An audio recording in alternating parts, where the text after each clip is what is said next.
Por favor.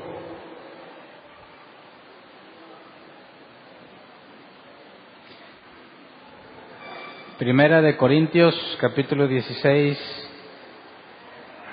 versículo 1.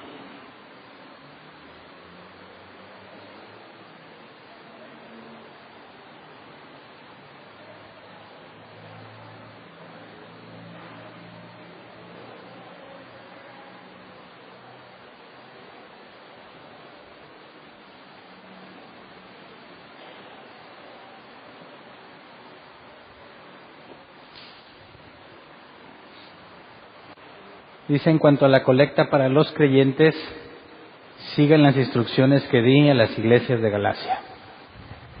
Vamos a ver hoy el último capítulo y aunque viene de despedida y propósito de Pablo para el futuro, hablando del contexto de Corintios, la parte final o la segunda mitad de este capítulo nos habla sobre Pablo estando en Éfeso y teniendo planes de llegar a visitarlos, cosas que se proponía hacer y que vemos en segunda de Corintios que sí lo hizo a fin de cuentas. Habla sobre la visita de Timoteo en un futuro a la iglesia de Corinto. Sabemos que Timoteo estaba en Éfeso. Parte de este detalle lo vamos a ver más a profundidad en la segunda carta a los Corintios. Así que el objetivo de hoy es enfocarnos en la primera parte de este capítulo, que tiene que ver con la colecta para los santos o para los creyentes. El nombre del tema es colecta para los creyentes.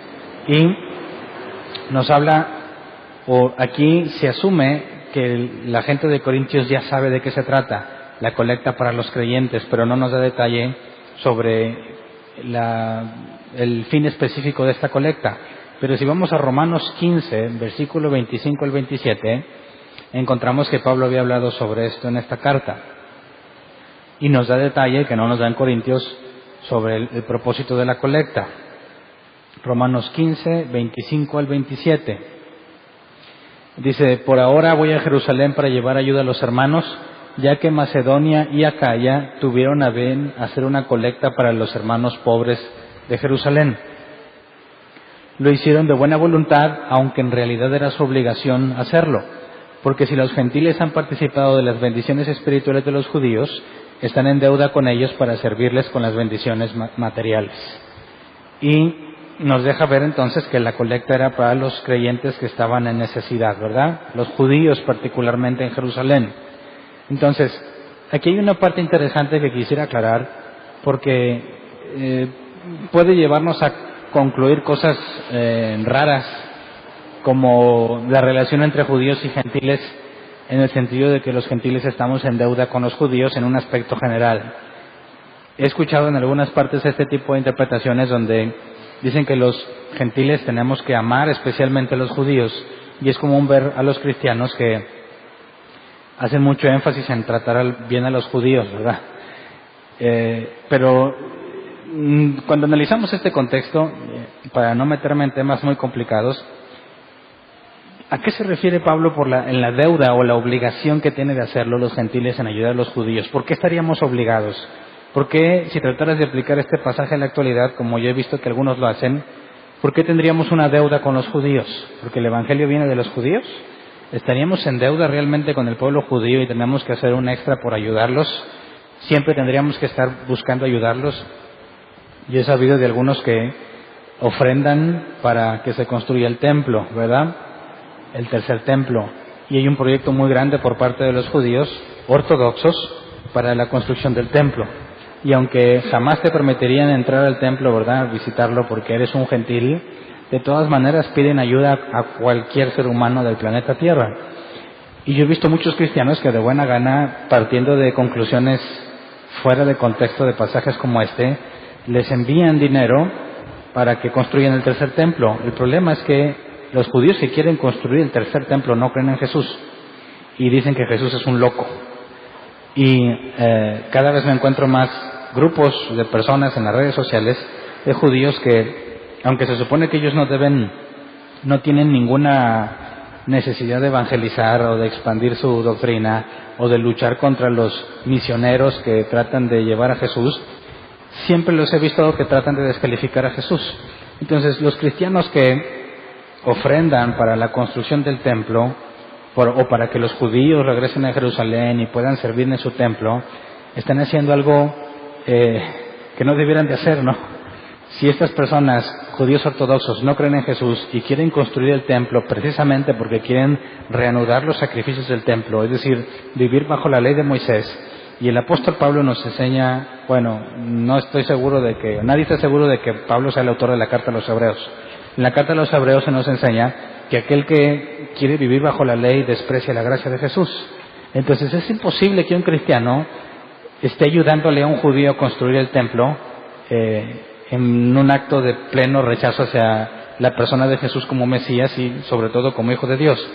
Pero pasajes como estos a veces nos pueden llevar a pensar que en sentido general tenemos que ayudar especialmente a los judíos por alguna razón.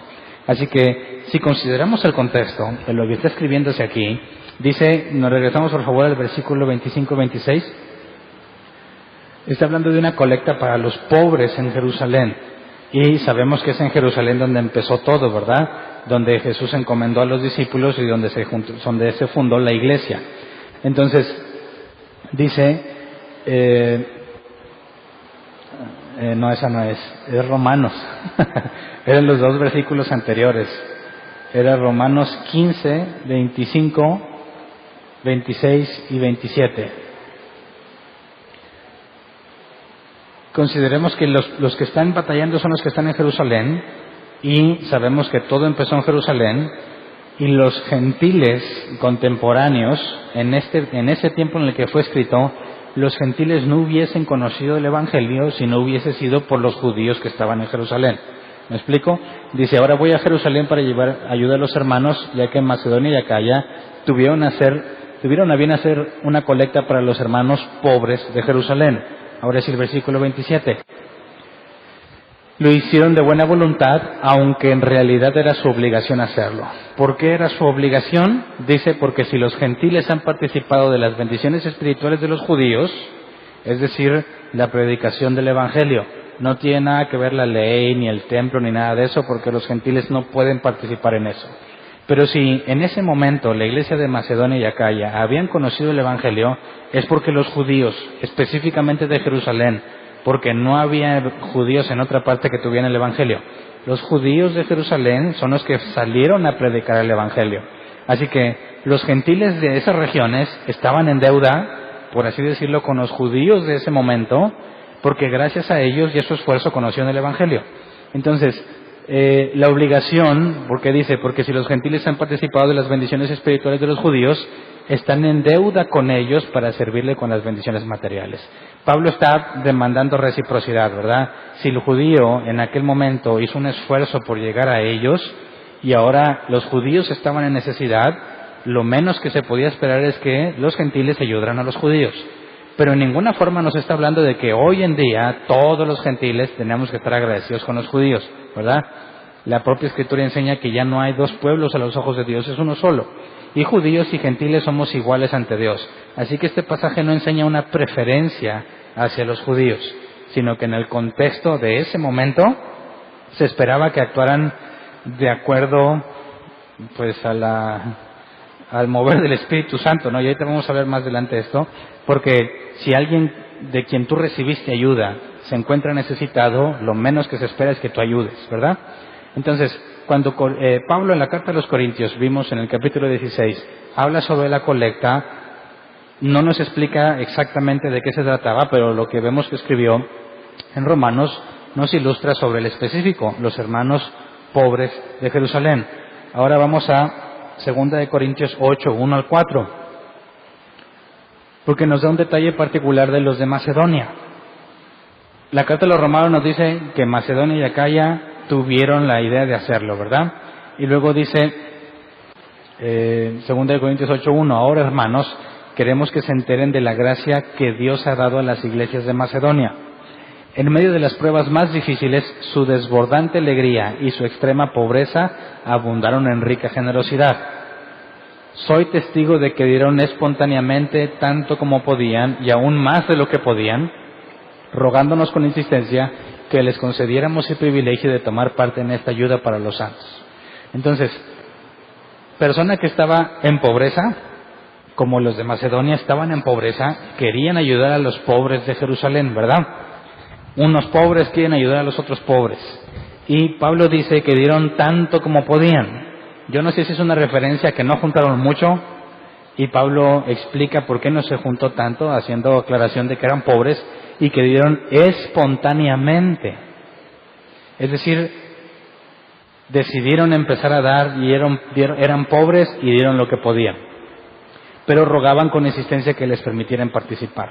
Entonces se puede ver que los de Macedonia estaban agradecidos con Dios por lo que Dios había hecho con los judíos al llevarles el Evangelio, y a pesar de que tenían escasez, tenían ganas de participar porque lo consideraban un privilegio, ¿verdad? Entonces, vamos a 1 Corintios 16:2, porque vemos entonces cómo Pablo sugiere a los corintios algo que no sé si le sugirió a los de Macedonia, pero que parece ser claro que los de Macedonia no hicieron. Dice: el primer día de la semana cada uno de ustedes aparte y guarde algún dinero conforme a sus ingresos, para que no se tengan que hacer colectas cuando yo vaya. Entonces, si recuerdas el versículo 1 dice, bueno, ponlo otra vez por favor, ese 1 Corintios 16:1, hace referencia a las instrucciones que dio a las iglesias de Galacia. Dice: en cuanto a la colecta para los creyentes, sigan las instrucciones que di a las iglesias de Galacia. Pero en ningún lado se nos redactan las instrucciones que se dieron a Galacia. Tenemos la referencia de cómo dieron los de Macedonia, espontáneamente en medio de su necesidad. Y luego, el versículo 2, por favor. Dice: el primer día de la semana, cada uno de ustedes aparte y guarde algún dinero conforme a sus ingresos. Pausa. Esto no se propone de manera espontánea, ¿verdad? Sino de forma planeada. Y cuando dice cada primer día de la semana, en ese tiempo el día de la semana era el después de sábado, que para nosotros es domingo. Entonces, cada domingo podría traducirse en nuestro contexto: cada domingo cada uno de ustedes aparte y guarde algún dinero conforme a sus ingresos. En el original no viene la palabra dinero, no está mencionado. ¿Me pones por favor la versión 60 de este mismo pasaje? Porque la versión 60 no hace referencia al dinero. Y ahorita podemos entender que quizás se obvia que está hablándose de dinero, porque vamos a ver cómo se tienen que llevar algunas personas encargadas de llevar la ofrenda, y si fuera en especie sería prácticamente imposible transportarla. Dice, versión 60, cada primer día de la semana cada uno de vosotros ponga aparte algo, según haya prosperado, guardándolo, para que cuando yo llegue no se recojan entonces ofrendas. Pausa. Entonces, no hace referencia a dinero, pero quisiera que analizáramos el original cuando dice que, en la versión 60 dice ponga aparte algo. En el original o el griego es la palabra tesaurizo o tesaurizó, que se traduce como acumular, almacenar o poner aparte. Entonces, ponga aparte algo está haciendo como que lo vas guardando, ¿verdad? Lo vas acumulando. No sé en qué parte se pondría. Ya ves que los cristianos dicen que traigan las diezmos al alfolí y piensan que el alfolí es una canacita que pasan, ¿verdad? O la canacita donde lo dejan, cuando el alfolí era una bodegota donde se guardaba todo. Aquí no se especifica que hubiese una charolita, una bodega o algo en particular. Lo que dice es que cada uno lo haga, separándolo cada semana, y dice que según haya prosperado. Y la palabra prosperado es el griego eudoo, que se traduce como tener un feliz viaje o prosperar. Entonces, podría decir que cada uno guarde según la felicidad de su viaje, según cómo hayas prosperado. Entonces, podríamos pensar que la persona que tiene más dinero, Pablo está diciendo que el que más tiene más de, ¿verdad? Aunque no especifica cantidades. Porque si cada uno aparta según haya prosperado, creo que pone en referencia que aquel que no tiene, pues, y quiere dar, quizás va a dar muy poco, pero el que tiene más, según haya prosperado, pudiera dar más. Pero sigue siendo una cuestión personal, cada uno de ustedes aparte algo, ¿verdad? Regresamos a la Nueva Versión Internacional, por favor, del versículo 2.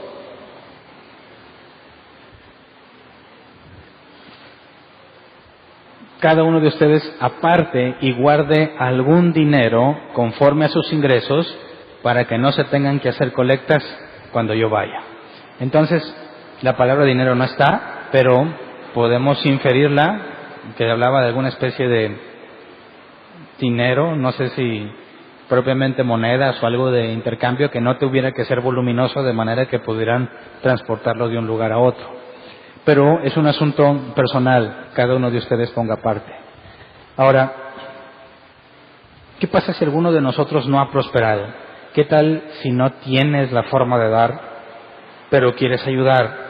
Yo he escuchado historias de terror, y aquí tengo que poner en contexto las prácticas de la iglesia actual, cómo las iglesias organizan este asunto de las ofrendas, cómo se enseña el asunto de las ofrendas y cómo podemos hacerle nosotros para que desde una perspectiva bíblica seamos bíblicos en el tema de las ofrendas. Sabemos que toda iglesia tiene necesidades, ¿verdad? Y algunas más que otras, depende del objetivo que tengas en mente. Quien tenga tener un lugar con excelencia, que se habla mucho de la excelencia en las cosas de Dios, ¿verdad?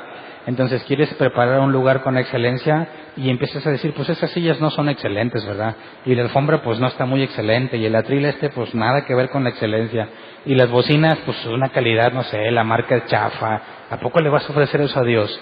Y empiezan a meter temas que no vienen en la Escritura, ¿me explico? Temas que para ellos son relevantes, pero que no tienen relación alguna con la Escritura en el tema de las ofrendas. Cuando entremos en 2 de Corintios, cuando se habla sobre sembrar con abundancia y cosechas con abundancia, vamos a entrar más a ese tema. Pero por lo pronto, Pablo nos ilustra sobre el concepto de las ofrendas y no nos dice en ningún lado que ellos reunieran algo para rentar un lugar o para la renta, la mensualidad de algún terreno, etcétera, como las iglesias lo hacen hoy en día. Pero vemos que había un objetivo en particular y que cada uno decidía aportar. Entonces, ¿cuál sería la forma bíblica de manejar la situación del dinero para suplir necesidades en una iglesia bíblica, verdad? Viendo o contraponiendo lo que la Escritura dice contra lo que hacen las iglesias, en mi experiencia, siempre hay un énfasis muy particular en qué es dinero, ¿verdad? Para distintos rubros, para las ofrendas, para los diezmos, para las primicias, para los pactos, para las obras misioneras, para la proconstrucción del templo, etcétera, etcétera. Y hacen mucha presión en que tienes que dar. Y en algunos casos se van al extremo donde te dicen que si tú traes para pagar nada más tu recibo de la luz, no te preocupes, tú da lo que tienes y Dios se encargará de proveerte. Y he conocido historias donde la gente tiene prácticamente nada de dinero y les hablan de tal forma que los motivan a dar, les prometen que Dios les va a dar semejante bendición al 100 por 1, al 30 o al 60, que aunque no tienen dinero, piden prestado con tal de llevar el dinero.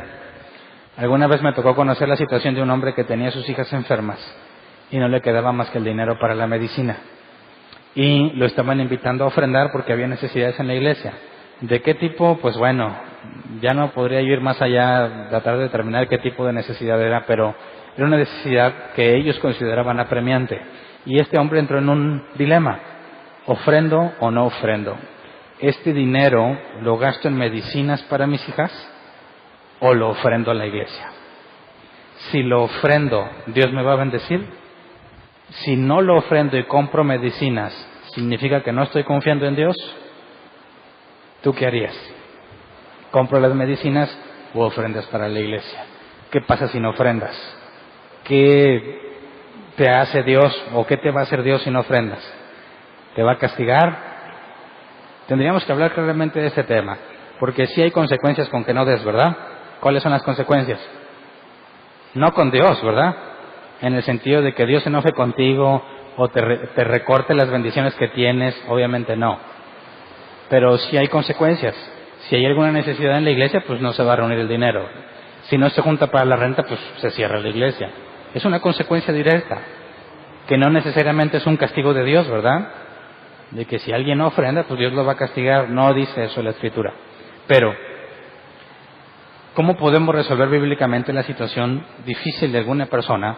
Que vemos los de Macedonia, ellos eran pobres y dieron lo que podían, y dice aún más de lo que podían. Pero ¿hasta dónde es sabio?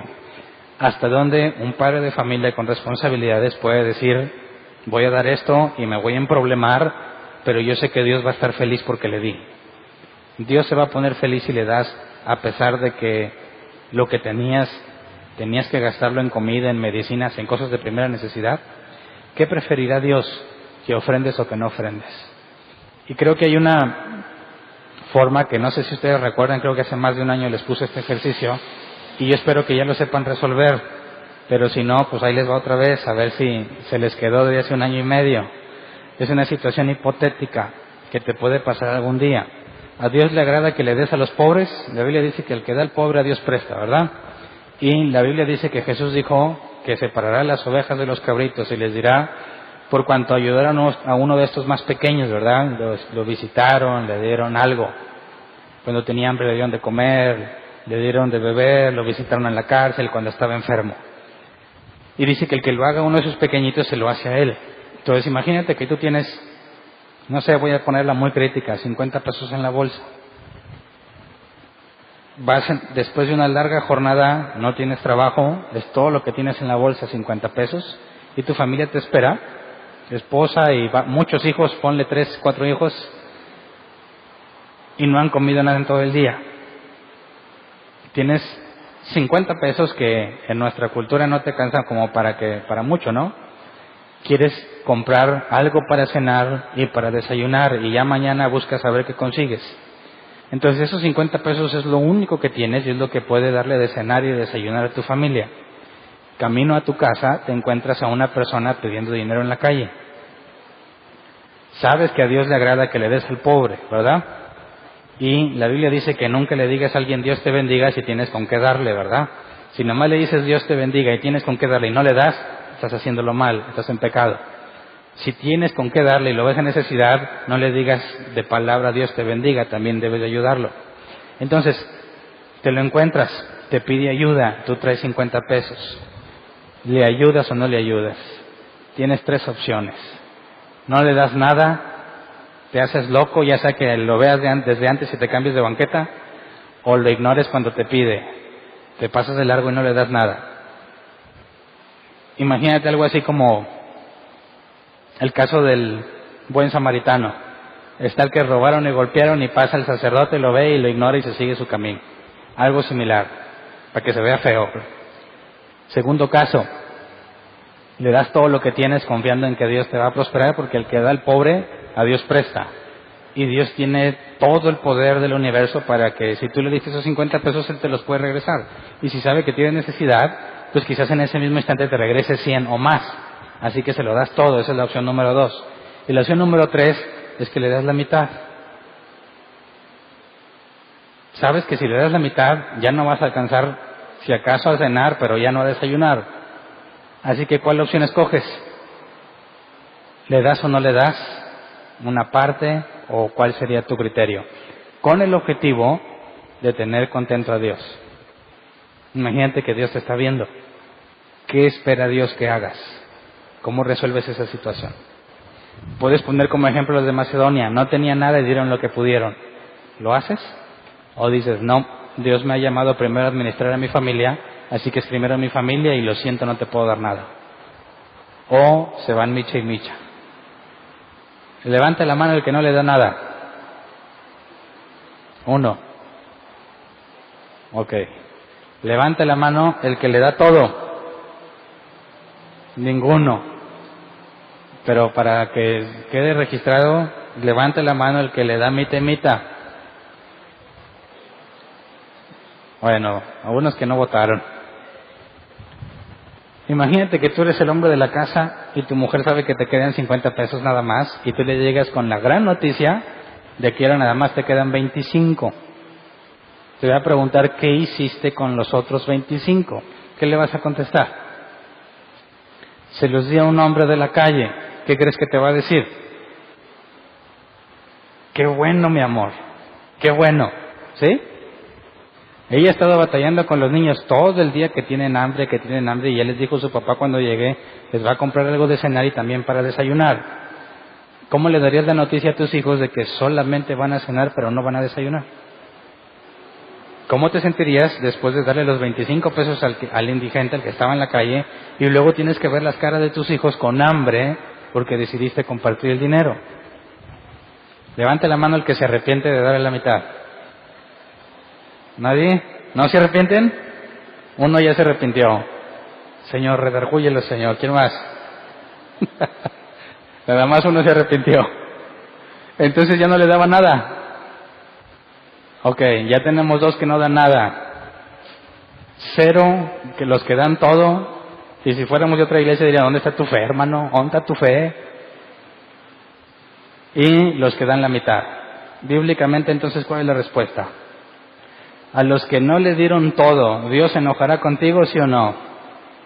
No te diría Dios, ¿qué pasó? Pues, ¿a poco no me tienes confianza? Si tú le das, es como si me prestaras a mí, ¿no crees que yo te voy a dar? ¿Tú crees que Dios no tiene el poder para hacer que te encuentres un billete en la calle de 500? ¿Ah? Y dirías, bueno, ahí te va todo, que al cabo que yo sé que Dios me puede dar, y te vas fijándote en la calle todo el camino a ver si te encuentras un billete tirado. ¿Eso es tener fe? ¿O eso es tentar a Dios? ¿Cómo ves? Satanás le dijo a Jesús, si tú eres hijo de Dios, aviéntate de aquí, en la parte más alta del templo, que al cabo la Escritura dice que sus ángeles no dejarán que tu pie tropiece. Prácticamente le está diciendo, ándale, ten fe, aviéntate, ¿verdad? La Biblia dice que Dios no va a dejar que te pase nada, aviéntate. Y Jesús dijo, no tentarás al Señor tu Dios. Entonces, cuando tú decides hacer algo pensando en que Dios tiene poder para hacerlo, pero no tienes la certeza de que va a pasar, y te avientas, como dicen los cristianos, en fe, es tentar a Dios. Porque eso no es fe, ¿verdad? Fe es tener la certeza de lo que va a suceder. Si Dios te dijera, dale, que yo te voy a dar más delante, entonces se lo das con la fe de que Dios te va a proveer. Pero si Dios no te ha dicho nada, eso es tentar a Dios y es pecado. ¿Verdad? Así que, bien por todos, que nadie le dio todo el dinero. Pero quedan 2 opciones. Vamos a 2 Corintios 8, 11 al 15.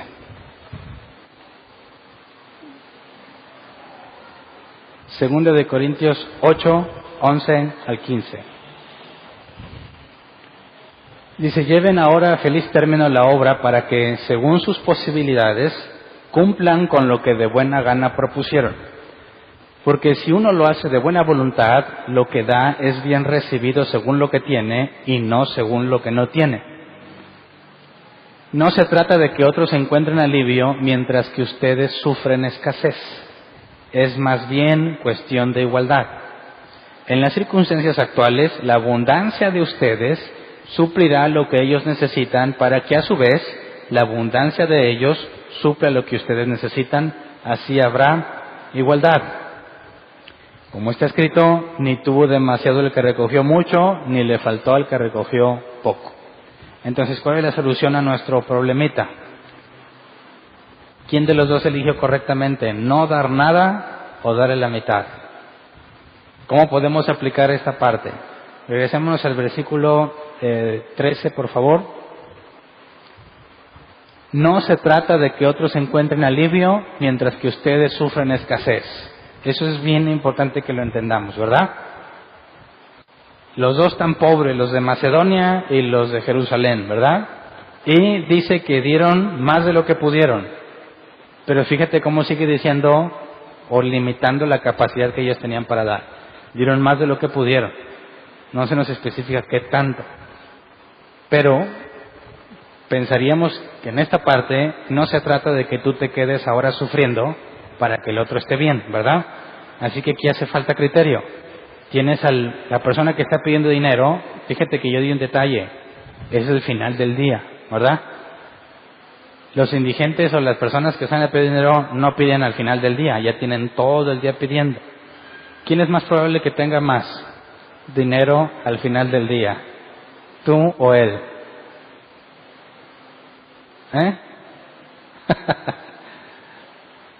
Entonces, si tú realmente quieres ayudar y le das la mitad, tú te vas a quedar en escasez cuando quizás él tenía más dinero que tú. Y ya no lo estás haciendo correctamente, te vas a meter en problemas con tu esposa y vas a hacer padecer a tus hijos innecesariamente. ¿Cierto? Entonces, si no le doy nada y él no tenía ningún peso, quizás al darle provocas un cierto término de igualdad para tratar de resolver que no se trata de que uno tenga más o el otro, sino que los dos tengamos algo. Entonces la única solución a este problema es que le preguntaras cómo te ha ido en el día, ¿verdad? Que fueras honesto con él. Te quiero ayudar, pero yo solo tengo esto. Estaría dispuesto a darte alguna parte si no tienes nada para comer. Y hay una opción todavía mejor, aunque en estos tiempos no es muy seguro hacerlo. Pero hay quien dice, te convido de la cena que vamos a tener en mi casa, ¿verdad? De manera que no tuviste que dar dinero. Pero si él está en un caso más pobre que tú y no tiene nada para comer, quizás podrías convidarle un poco. No necesariamente llevar a tu casa, sino poder llevarle algo de lo que compraste. Pero fíjate cómo entra en este sistema. Cuando tú quieres ayudar, cuando tú quieres ofrendar, tienes que ser sabio en cuanto a las necesidades y las responsabilidades que tú tienes y en cuanto al principio de buscar la igualdad. Entonces, cuando tenemos el concepto de las ofrendas en la iglesia, ¿qué debiéramos estar haciendo como iglesia para resolver los problemas? Como dije el domingo, ellos ayudan a los pobres de Jerusalén, nosotros nos ayudamos a los pobres de nosotros, ¿verdad? Si tenemos proyectos en la iglesia, como toda iglesia tiene proyectos, habría que valorar qué tan importantes son esos proyectos, qué tan relevantes son, y tratar de aplicarlo en un concepto bíblico. ¿Cómo le hacemos para implementar el asunto del dinero sin tener que demandar, exigir, asustar, hacer demasiado énfasis en que tienes que estar dando dinero? Entonces es un asunto personal. Y yo quiero que determinemos esto porque quizás yo me he escuchado, una vez vino una persona, no hace mucho, que había escuchado de oídas de árbol plantado. Y había un rumor de que los de árbol plantado no piden diezmos, ni primicias, ni pactan con dinero. Y se le hizo muy difícil creerlo, porque es una persona que estaba acostumbrada a vivir en ese ambiente, como quizás muchos de nosotros, ¿verdad? Entonces, yo he escuchado que hay personas que critican nuestra postura porque dicen, pues está loco, ¿de qué va a vivir? ¿Cómo se va a sostener la iglesia? He visto pastores que publican, aquel que no pide los diezmos destruye su iglesia. Y bien seguros. Dice, ¿por qué? Pues porque es para el beneficio de la iglesia. Y si no te importa si los diezmos son bíblicos o no, tú pídeles porque es para la obra del Señor. Entonces esta persona vino y vio cómo estaba todo y al final me preguntó personalmente, oye, pides esto, ¿cómo le haces? Y le respondí todo. Y dijo, lo veo y no lo creo. Jamás me imaginé que alguna congregación pudiera subsistir sin pedir todo lo que otros piden. Y dijo que esa información le iba a llevar a su congregación. ¿Qué pasó después? No sé, pero ya no lo he vuelto a ver. No sé si lo recibieron de buena gana o le dieron cuello por andar haciendo eso. Pero tendríamos que determinar que si somos bíblicos, nadie puede hacer presión a otra persona para que des dinero. ¿Me explico? Cada uno, según haya prosperado, ponga aparte algo para ayudar. Esa es la única base bíblica que podemos usar para un sistema de ofrendas entre nosotros, sobre todo cuando tratamos de hacer proyectos o tenemos objetivos que es para el propio beneficio nuestro. Pero también les quiero platicar algo que pasa en árbol plantado, para que si este muchacho se fue a tratar de implementarlo, seguramente se va a topar con el problema. Y pues muchas personas nos siguen a través de los videos en YouTube y los audios, y cualquier iglesia que pase por ahí seguramente se va a topar con este mismo problema que les quiero comentar. Hemos encontrado un fenómeno, y no le quiero llevar un demonio, pero pasa algo muy extraño. Fíjate, los cristianos vienen a la congregación, específicamente con nosotros, árbol plantado. Algo que más les asombra es lo de los diezmos. Dicen, ¿es en serio que los diezmos no son bíblicos? Y le dices, ¿en serio? Le das la evidencia bíblica. Y dicen, ¿cuántos años me han engañado? Se liberan del yugo, ¿verdad? Ya se pudrió el yugo por la unción.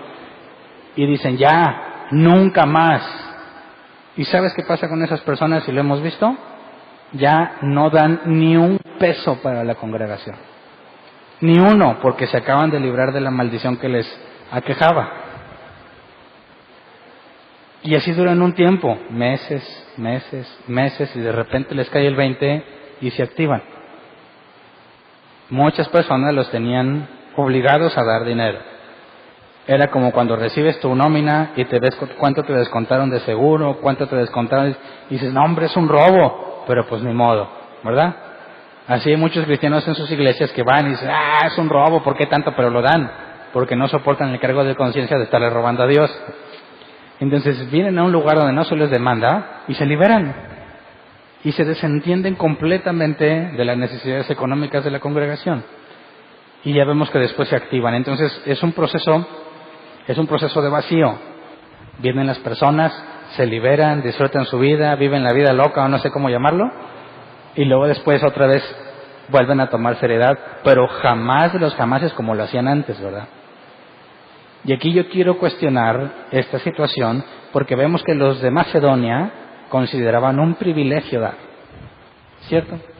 Si en la congregación donde estábamos se robaban el dinero, lo usaban mal, lo que tú quieras, y tú se los dabas, si en una congregación bíblica el esfuerzo es bíblico y recibimos beneficio, ¿por qué razón no ofrendar? ¿Me explico? Si allá te robaban, pues eso es allá, ¿verdad? Aquí la cosa está transparente, cada quien lo hace según su situación, un asunto personal, según como cada quien haya prosperado. Y no tenemos la culpa de que te hayan robado allá, ¿verdad? En el sentido de que necesitamos mejoras en este lugar. Ya sabemos que yo no recibo sueldo, ningún anciano recibe sueldo, nadie recibe nada. Todo se destina íntegramente en mejorar este lugar. Y aún así, no se considera un privilegio ofrendar. Y eso es algo grave, ¿no crees? ¿Qué está pasando con nosotros? Que si reconocemos que hemos estado estudiando la doctrina cristiana como es, y si te sientes agradecido por lo que has aprendido, ¿cómo es que separas completamente el tema y no consideras un privilegio el ofrendar en la congregación? Entonces, una iglesia consciente de las necesidades, consciente de las cosas que se tienen que hacer para ser más eficientes cuando se predica el Evangelio, necesita cristianos que consideren que es un privilegio dar. ¿En qué sentido? No en el sentido de presionarlos, no en el objetivo de convencerte de que Dios te va a bendecir, sino un asunto personal. Si tú eres beneficiado por el tiempo que invierten todas las personas que sirven en este lugar, pongamos el ejemplo que puso Pablo en la carta a los Romanos, y tú eres una persona que aún no está sirviendo, o aún que estés sirviendo, te beneficias del ministerio de otro, no tenemos una especie de deuda entre nosotros para apoyar materialmente la causa que todos tenemos en común. Sí la tenemos. Si los de Macedonia y Acaya se sentían con la necesidad de responder a lo que unos judíos hicieron para bendecirlos, al grado de que aunque no tenían, dieron lo que podían para ayudarlos. Este no es un asunto de que hay alguien pobre entre nosotros y tenemos que ayudarlo. Es un asunto de mejoras que queremos hacer para nosotros mismos. Y como congregación tenemos que tomar una postura y una decisión. Entonces, cuando tocamos el tema del dinero, hay que ser honestos y hay que ser bíblicos, y sigue siendo una postura personal. Pero yo te dejo en tu conciencia qué tanto es un privilegio para ti, ¿verdad? Si realmente quieres que otros escuchen, que otros se beneficien y que más personas vengan, tenemos que aportar de lo que Dios nos ha dado, porque a fin de cuentas, ¿qué de lo que tienes no es de Dios? Todo lo que tenemos es de Él. Pero si estás en una situación difícil donde no puedes, porque tienes que suplir necesidades básicas, entonces no tienes por qué sentirte menos ni sentirte culpable. ¿Me explico? Decía, ya sabes que traemos proyectos, ¿verdad? Y decimos, bueno, ¿qué pasa si solo un grupo de personas? Siempre este ejercicio del 80-20, ¿verdad? De Pareto se llama, en cuestión de estadísticas. El 80% de las personas, o en una empresa el 80% de los clientes, pues son clientitos chiquitos, pero hay un 20% que son tus principales clientes que hacen que tu negocio funcione.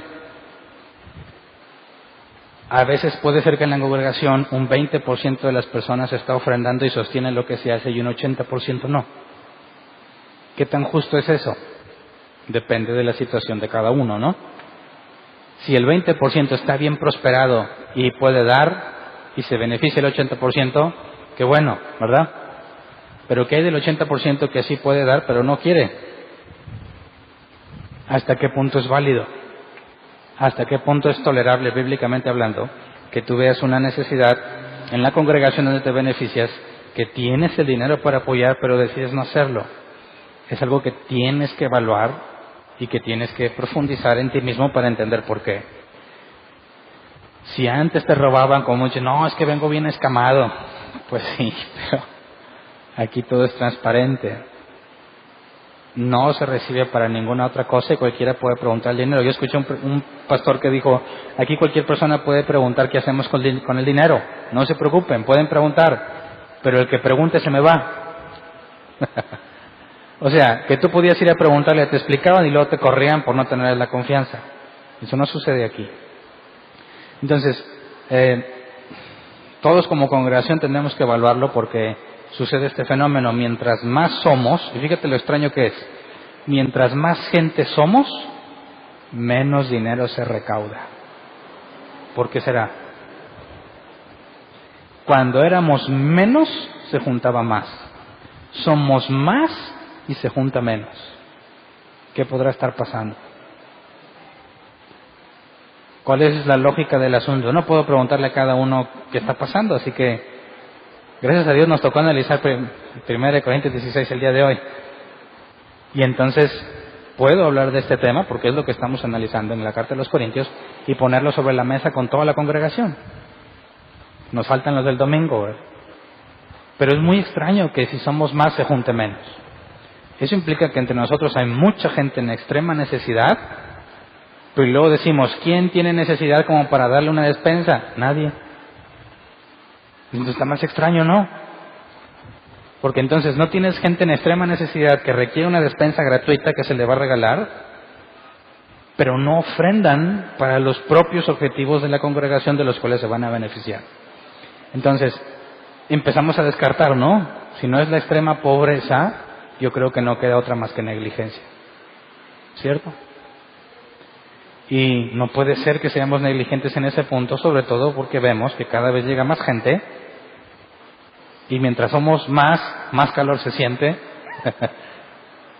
y obviamente si Dios quiere nos va a seguir mandando más gente y bienvenidos, pero es ilógico que ni siquiera para la renta juntemos en 3 meses. 3 meses. En el punto en que más gente hay en la congregación. Me suena completamente extraño. Así que algo está pasando y necesitamos hablarlo.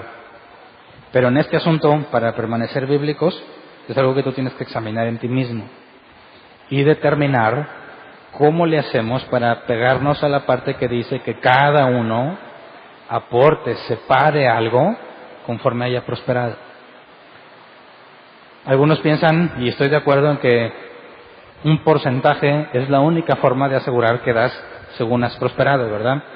Si yo empiezo dando, no sé, 100 pesos y después me va bien y Dios me bendijo en algún proyecto, en mi trabajo y junto mucho dinero, ¿seguiría dando 100 pesos?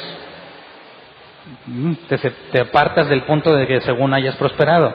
Pero si pones un porcentaje que son 100 pesos, a lo mejor en tu porcentaje, imagínate que dijiste un 5, un 10, un 50, un 10, 20%, dijiste son 100 pesos. El día que tengas más, aplicas el mismo porcentaje y no vas a dar 100 pesos, vas a dar más, según lo que hayas prosperado.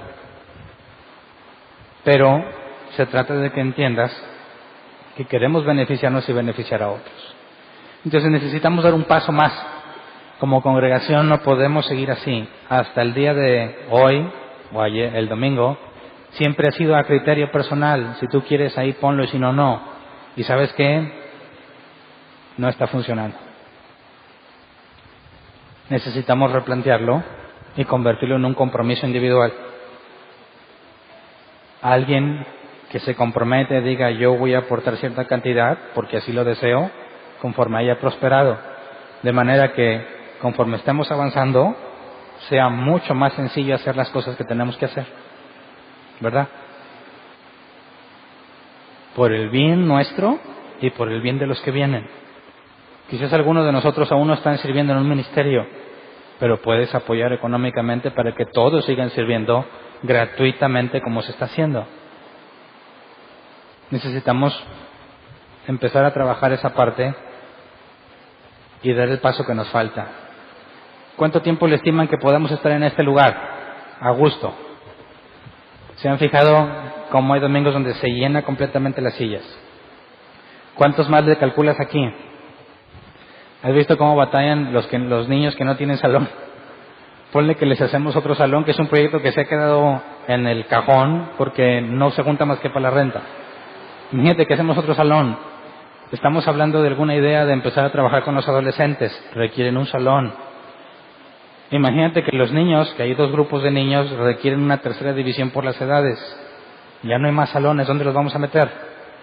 Entonces viene el pensamiento, necesitamos otro lugar. Pero para ir a otro lugar, necesitamos un lugar mínimo que valga la pena el doble de este lugar, ¿verdad? ¿Cómo lo vamos a pagar? No se puede, a menos que hagamos algo. Y hay quienes todavía son más prácticos, es que no debemos de rentar, debemos ir a comprar algo.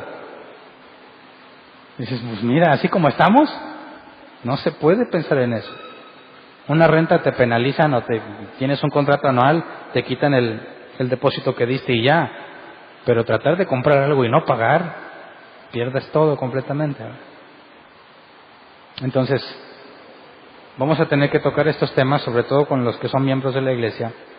Y brevemente estamos preparando una gráfica con la situación financiera de la iglesia, porque tenemos una teoría que queremos validar, se los digo honestamente. Quizás el asunto de la negligencia de algunos es porque puede ser lógico, como algunos ya han dicho, llegan a este lugar, ven esto, digo, no es un super lujo, ¿verdad? Pero han dicho, y se ve que ustedes tienen mucho dinero. ¿Alguien te ha dicho eso? A veces se ve aquí como que sí hay. Así que, oye, si quieres dar, pues da. Pues no, que al cabo hay, ¿verdad? Se pintó ahí la maderita, le pusieron pisito a la oficina de Humberto, la escalera pintada, y dices, pues sí hay, se está generando dinero para gastar. No, lo que tú no sabes es que todo eso es donado. Alguien lo donó y lo vino a instalar. Alguien lo tenía, puso su mano de obra y lo regaló. No se ha gastado nada de dinero para eso. Así que es probable que en apariencia estamos gastando dinero porque se acumula. Pero hoy te abro los ojos a la realidad. No. Son cosas que la gente ha decidido traer por iniciativa propia. Así que para poder contrarrestar ese efecto, la idea es que en el grupo de miembros de Facebook se va a publicar la gráfica, primero con una explicación de qué es cada cosa, para que cada persona esté al pendiente o al tanto de cómo está la situación en la iglesia. De manera que si tú quieres ser de ayuda, sepas la necesidad que hay en el presente. Yo digo que si tenemos la meta que ahorita es renta más servicios, no hay otra meta. Renta más servicios, más el proyecto que tenemos de poner aislante. Pero la meta que tenemos que conseguir mensual es renta más servicios. Ahí tú vas a poder ver semana a semana qué tanto nos estamos acercando a la meta, si falta o no falta. Mira, si tú ves que estamos muy por encima, no es necesario que ofrendes. No es necesario que lo hagas. Si ves que no estamos llegando y puedes, necesitamos que lo hagas.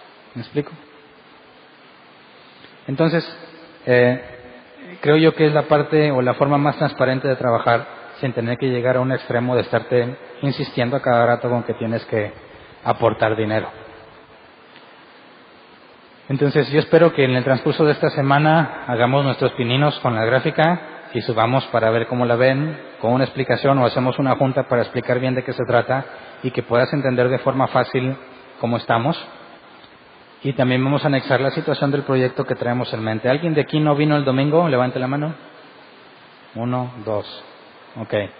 A esos 2 les platico, entonces todos los demás ya saben del domingo. Tenemos un proyecto que hasta ahorita es el mejor en cuanto a lo más económico que nos puede ayudar. El ideal, el que necesitamos es climatizar todo, ese no tiene duda, no es, están quedándose cortos en la idea, no, la idea está clara, climatizar, poner una división ahí y dejar de batallar, pero como nos cotizaron los puros equipos, son 300,000 pesos, los puros aires o climas para poder aquí tener fresco. Y luego aparte hay que contratar la subestación, ¿verdad? Y toda la instalación que requiere, más el dinero para dividir, más el dinero para aislar arriba la lámina con cielo falso o algo, y fácil se van a más de 500,000 pesos. Luego, con ese tipo de instalación y equipos funcionando, hay un estimado de agregarle unos 15,000 a 20,000 pesos de recibo de luz, más lo que tenemos que pagar de renta y servicios, lo que se convertiría aproximado en unos 50,000 pesos mensuales de gastos fijos, cosa que ni de chiste podríamos sostener en cómo estamos, ¿verdad? Así, aun que hiciéramos un esfuerzo y Dios nos hiciera el milagro de juntar $500,000 de pesos e instalarlo todo, no tenemos la capacidad de sostenerlo. Entonces nos fuimos a la parte más práctica, que es aislar con una lona especial de 3 pulgadas de ancho, especial para aislar, ponerla bajo las láminas en toda la bodega y comprar 2 aires lavados más, que ya tenemos 2, preparar la instalación eléctrica que no está preparada, poner un extractor o 2 ahí arriba para que el aire empiece a circular, estemos aislados del comal enorme que tenemos en el techo, y los aires lavados pues de perdido te avienten aire mojado, que ya no se siente tan feo. Y eso nos sale en 65,000 pesos. Hicimos una propuesta el domingo y se votó. Había 3 propuestas, se eligió una. Una es que cada uno ofrendara como pudiera y el que no pudiera no. Otra es que se dividiera la cantidad de 65,000 pesos entre el número de familias en la iglesia y que cada familia que quisiera entrarle aportara una cantidad, que quizás se tardaría un tiempo en conseguirlo, pero es responsabilidad de esa familia. Esa era la segunda opción, y la opción que ganó es la híbrida. Si alguien tiene, como vimos en este pasaje, ha prosperado, Dios lo ha prosperado, y si yo quiero dar 10,000 pesos, pues dar los 10,000 pesos, se los restamos a los 65,000, y si hay más personas que quieran dar 2,000, 3,000 pesos, se acumula hasta que todos los que libremente querían dar así, lo hayan hecho, se lo restamos a los 65,000 y lo que resta se divide entre el número de familias que quieran participar.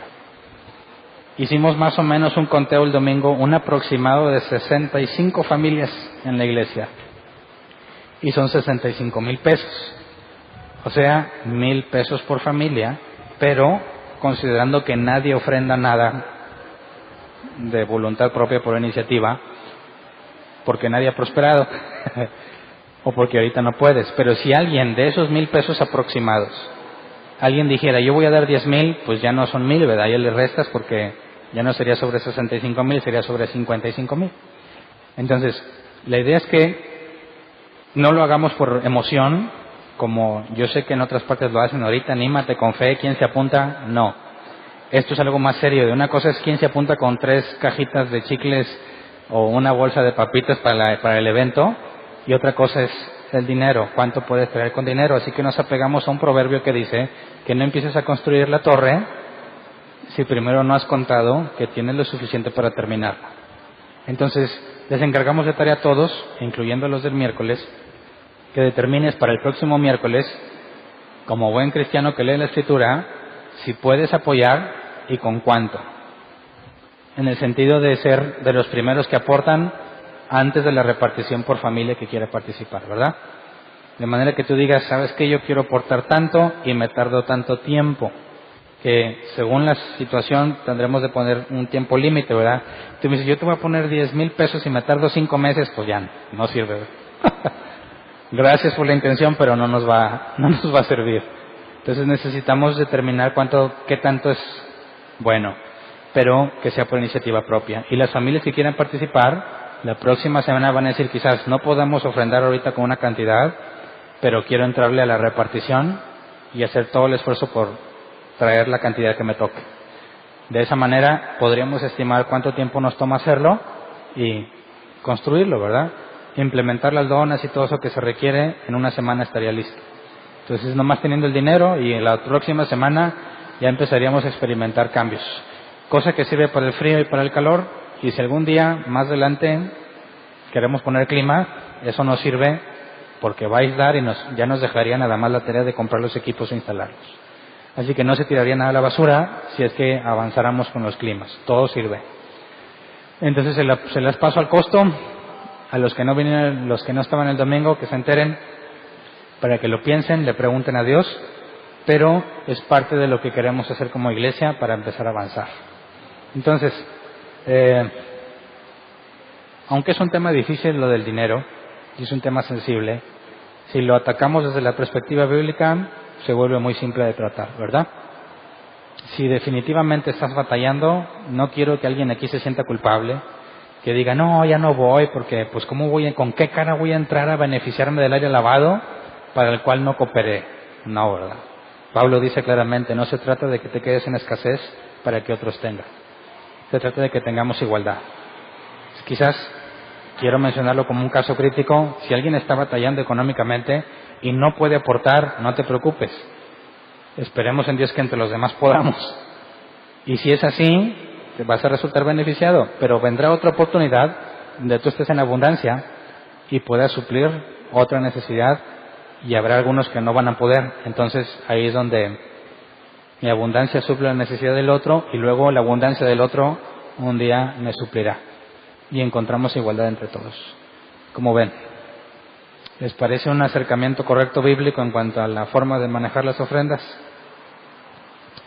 ¿Alguien tiene una pregunta? ¿No?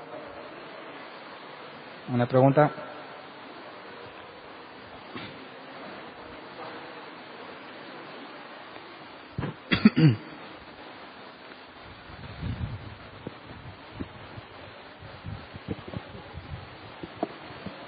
Bueno, capítulo 16 Sí. nos habla mucho exactamente de lo que está pasando ahorita, y sí es cierto, es que antes como que había cierta amenaza si no dabas dinero, ¿no? Sí.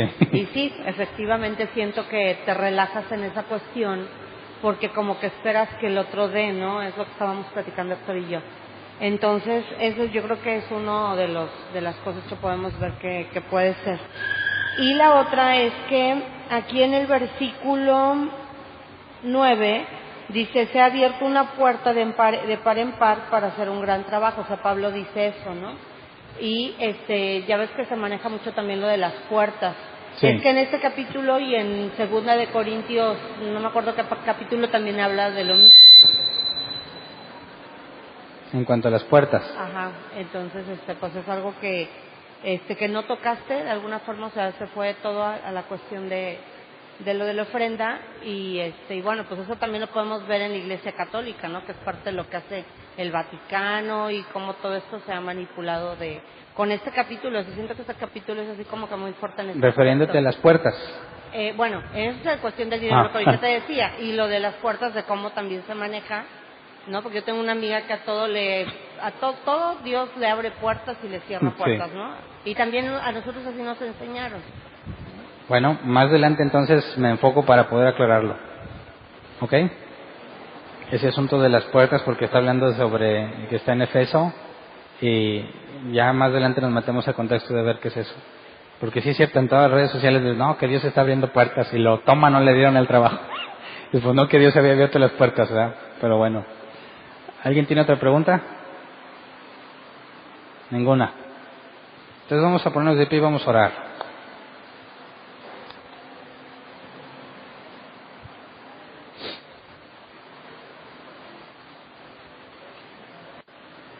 Vienen muchos cambios, mucho trabajo,